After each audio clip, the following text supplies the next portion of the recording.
माझ्याबरोबर तिकीट वाटपात महानगरपालिकेच्या 8 जागा देतो म्हटली अगोदर. मी तो सगळा वृत्तांत तुम्हाला सांगितलेला आहे सांगलीच्या मीडियाला.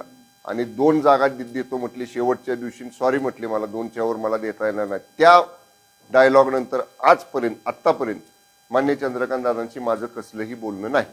तुम्ही तर म्हटलं होतं की महापालिकेमध्ये आमच्याशिवाय सत्ता होणार नाही, आम्हाला कुठं मानाचं स्थान मिळेल, तर त्या ठिकाणी आपण पाहिलं तसं झेडपी म्हणून मिळालं असं वाटतं आपल्याला. एका लुगड्याने म्हातारी होत नाही बाई, ही आपली मराठीतली म्हण आहे.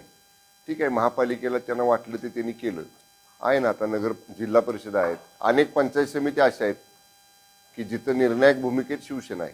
याच बोलण्यावरून सांगतो, काल तुम्ही बोलला भाजपची म्हणजे अति तिथे माती, त्याच प्रश्नाला मी चंद्रकांत पाटलांना विचारलं तर त्याने म्हटले की शंभूराजे मन मोकळं गेलं, खूप छान केलं. शंभूराजे ज्येष्ठ नेते, मोठे नेते. म्हणजे त्यांनी स्वीकारलं की अति तिथं माती झालेली आहे, हे स्वीकारलं ना त्यांनी. याचा अर्थ म्हणजे त्यांनी मनाचा मोठेपणा दाखवला ना की त्यांच्या लोकांकडनं जिथं काय अतिपणा झाला तो योग्य नव्हता, हे सुद्धा दादांनी स्वीकारलं मोठ्या मनानं. चांगली गोष्ट आहे. या जिल्हा परिषदेला राष्ट्रवादी अजित पवार गट हा राष्ट्रवादी शरद पवार आणि काँग्रेस बरोबर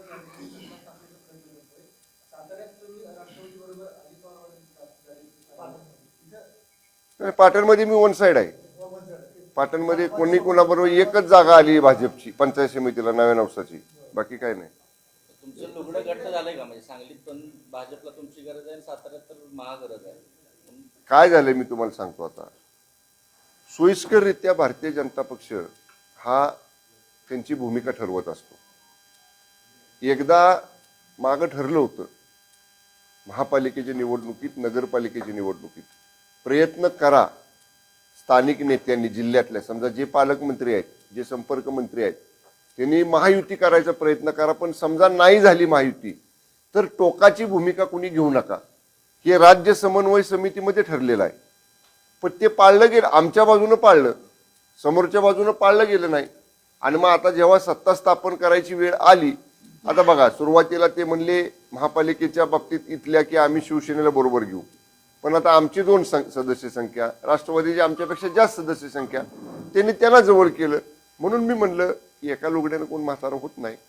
अनेक वेळा येतील, अनेक प्रसंग येतील पुढे, त्यावेळी बघू. जिल्हा परिषदमध्ये पुढच्या पाठीमागं जे अनुभव आलेत आम्हाला, त्या सगळे अनुभव पाठीची गाठ बांधून आम्ही योग्य असेल ती भूमिका घेऊ. नाही, मला काय म्हणायचंय, राष्ट्रवादी अजितदादा गट सुद्धा महायुतीतलाच आहे, शिवसेना सुद्धा महायुतीतलाच आहे.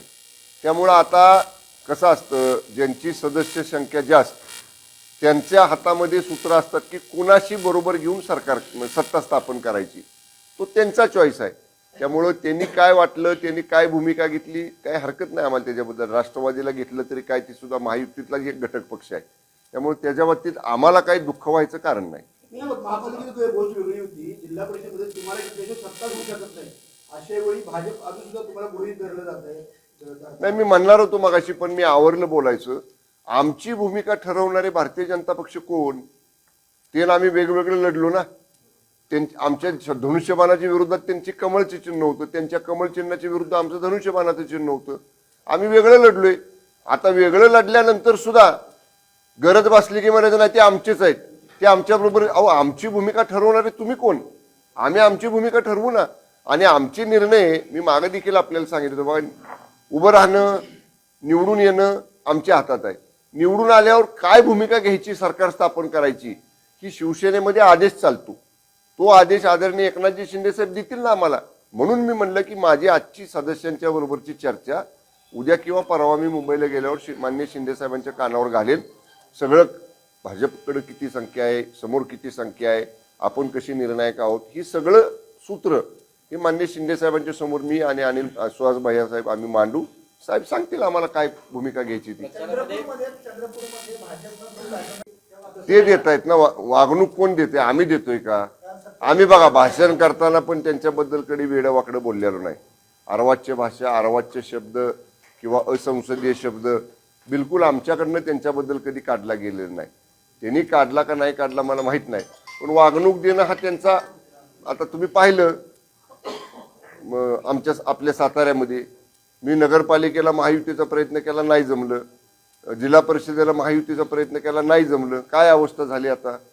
ज्यांनी नाही जमवलं ते कुठं आहेत आणि आम्ही किती संख्येनं आहोत. तुम्हाला सुद्धा माहिती आहे आता आम्ही आणि राष्ट्रवादी एकत्र आलो तर आम्ही 37च्या पुढे जातोय. बहुमत आम्हाला 33 आहे, ते 26 वरच अडकलेत. त्यामुळे म्हणून मी काल साताऱ्यात बोललो, अति तिथं माती होते, काही मर्यादा पाळायच्या असतात राजकारणामध्ये सुद्धा. ठीक आहे, झालं ते झालं, आता बघू. ठीक आहे. महापालिकेत सत्तेत तुम्ही सहभाग होणार का विरोधी? महापालिकेत सत्तेत सहभाग होणार का विरोधी पक्षाचा? महापालिकेच्या बाबतीतला अद्याप शिवसेनेनं कुठलाही निर्णय घेतलेला नाही. आता जर फॉर्म्युला काढला तर आता तुम्हाला महापालिकेत काही देऊ आणि जिल्हा परिषद जर तर वर काय भाष्य करायचं नाही. पण साहेब, महापालिकेत ज्या पद्धतीने तुम्हाला वागवलं गेलं 3 नंबर प्रभागापासून ते अगदी शेवटच्या बोलणेपर्यंत, आज त्यांना गरज आहे, मग तुम्ही महापालिकेत त्या अल्टिमेटम देणार नाही का? अल्टिमेटम बंद दाराआड चर्चा करताना द्यायचा असतो, ओपनली नसतो द्यायचा. द्यायचा असला तर